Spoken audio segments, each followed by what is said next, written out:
So I thought I'd give you guys a tour of my, I think it wound up being $288 greenhouse. Um, I've got it on my computer. I'll have to look it up and I'll share it with you.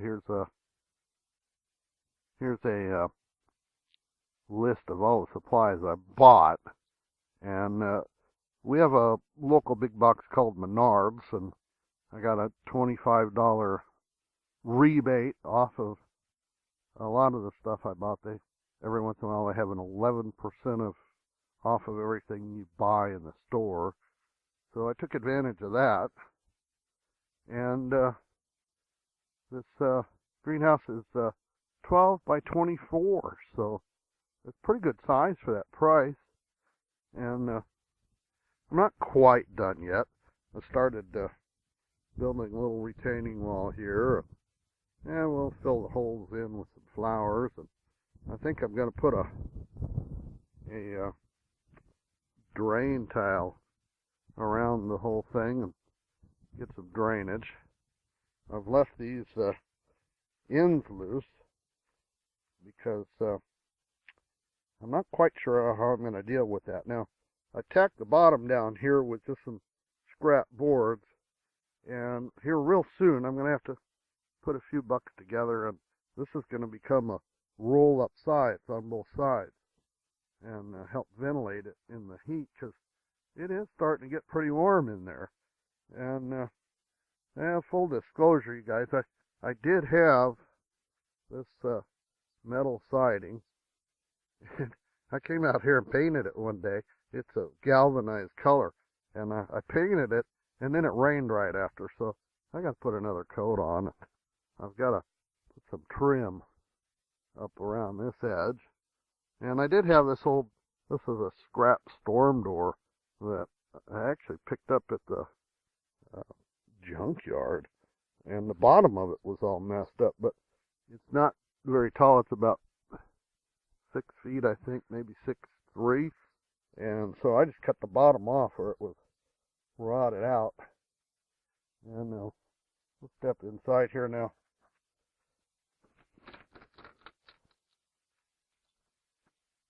A bunch of stuff growing already and doing pretty well. And when I started by putting a 2x6 frame all the way around the outside. Now, this isn't pressure treated. I put a coat of primer on it and a couple coats of house paint. And I'm going to have stuff planted in these beds, and I didn't want pressure treated lumber right next to it. And I think I have a picture I'll show you. I put half-inch rebar in at all these spots. These are 3 feet apart, I think, these hoops. And so then this is a 3/4 inch electrical conduit. It's not, if you use regular plumbing pipe, it gives off a gas that eats your plastic. So I use the electrical conduit, which is a little bit more expensive, and then it's attached with these brackets here. I've got a wasp buddy, I see, crawling around in here. And I'm going to turn around here. Hold on. I'll give you a pan shot of the whole thing. And we'll step back and I'll show you. The ends are framed with 2x3s. They're cheaper than 2x4s. And they didn't have to be too strong because I was using metal siding. Now, if you don't have the metal siding, I suppose you could use pallet wood or something and still get along pretty darn cheap. Maybe a couple sheets of plywood you might have.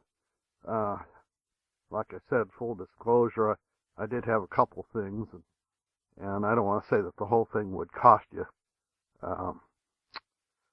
$288 if you tried to reproduce it, but you could cut pretty darn close. And so the 2x6s run all the way around with rebar, and then the clips and the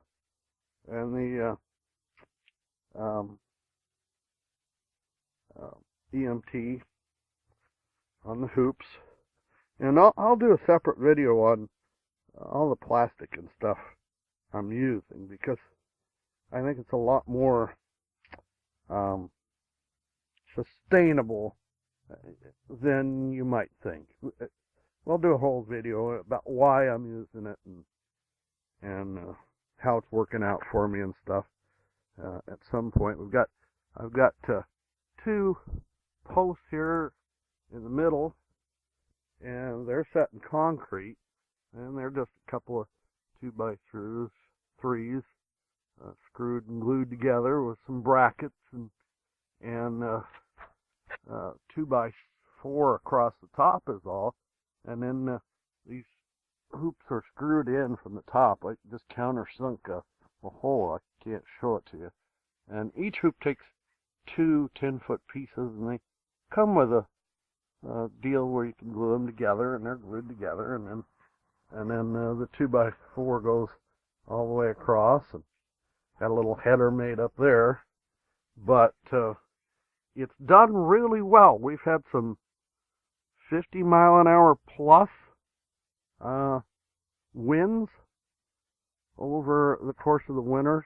Not sustained, but gusts that high, and we've had 30-mile-an-hour gusts, and it took it just fine. We here about a month and a half ago, we had a tornado not too far away, and we had some serious wind.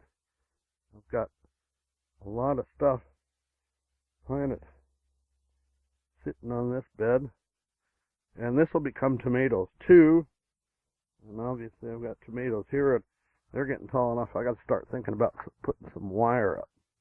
And I started to insulate the end walls with some 2-inch styrofoam that I had last fall, but it was a really windy day, and I didn't get very far, and then it got real cold.